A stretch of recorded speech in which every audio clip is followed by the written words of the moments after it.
एक ऐसी कौम जो सदियों से बंद है, एक ऐसा राज जो जमीन के नक्शों पर नजर नहीं आता। सैटेलाइट तस्वीरें हर जगह पहुंच चुकी हैं, लेकिन फिर भी दुनिया के किसी कोने में कुछ ऐसा मौजूद है जो आम आंख से छुपा हुआ है।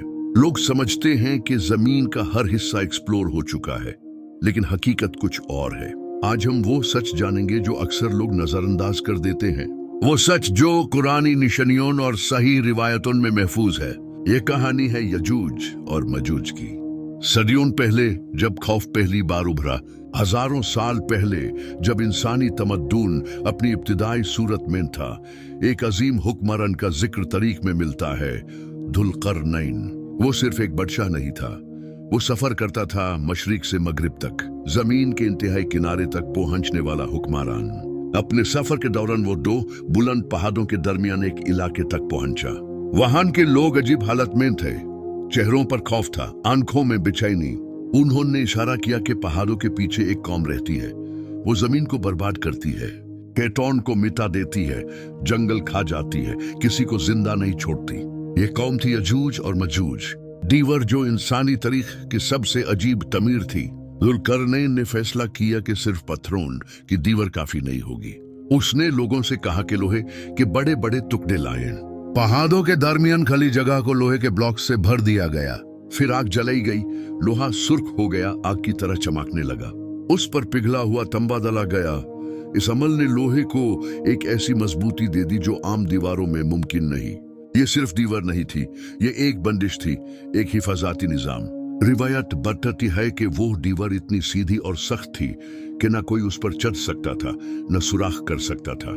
और उस दीवार के पीछे खामोशी नहीं थी, दीवार के पीछे एक अजीब कौम, यजूज और मजूज। रिवायतों के मुताबिक यजूज एंड मजूज के नाम से मशहूर है।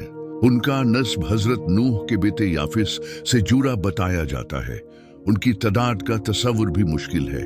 रिवायत कहती है कि उनमें से हर शख्स अपनी मौत से पहले अपनी नस्ल को 1000 तक बढ़ता देखता है, यानी उनकी अफजाइश की रफ्तार इंसानी सोच से बाहर है। कुछ रिवायत उनके अजीब जिस्म का जिक्र करती है, चेहरे सख्त, आंखें छोटी, कद छोटा लेकिन तादाद बेपनाह। वो अपने मुर्दों को दफन नहीं करते, जमीन पर फैल जाते हैं। भूख इतनी शिद्दत वाली कि सब कुछ निकाल जाते हैं। लेकिन सबसे हैरत अंगेज बात यह है, वो हर रोज दीवार को काटने की कोशिश करते हैं। रोजाना की कोशिश और रोजाना की नाकामी। हर सुबह वो उठते, अपने औजार लेकर दीवार पर टूट पड़ते, दिन भर मेहनत करते। शाम तक दीवार पतली हो जाती, इतनी कि रोशनी दिखने लगती। उन्हें लगता कि कल आजादी मिल जाएगी। मगर जब वो अगले दिन लौटते, दीवार फिर वैसी ही मजबूत होती। सदियां गुजर गईं, हर दिन उम्मीद, हर रात नाकामी। यह सिलसिला चलता रहा। आखिरी ज़माने की निशानी, वक्त गुजरता रहा, नबी आते गए, इंसानियत अपनी मंजिलों से गुजरती रही। आखिरी नबी मोहम्मद ने एक दिन इस दीवार के बारे में इशारा दिया। उन्होंने बताया कि दीवार में एक सुराख हो चुका है और लोगों को होशियार रहना चाहिए। ये सिर्फ कहानी नहीं थी, ये मुस्तकबिल का वाक़िया था। फिर वक्त आगे बढ़ता है, दज्जाल का फितना, फिर उसका खत्मा, और फिर जमीन पर इंसाफ का क़ियाम। जब ईसा इब्न मरियम नुज़ूल फरमाते हैं, दुनिया सुकून में होती है, जुल्म खत्म, अमन कायम।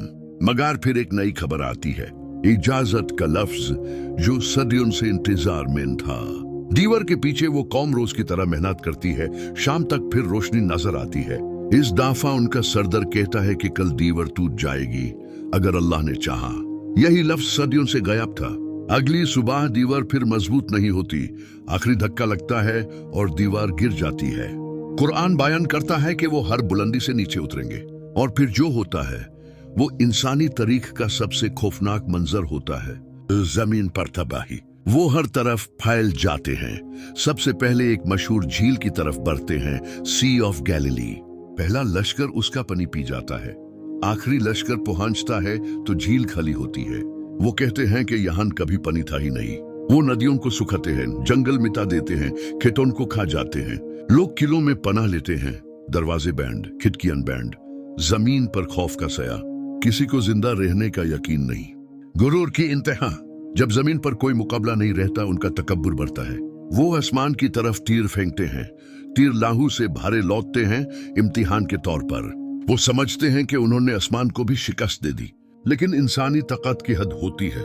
दुआ और फैसला।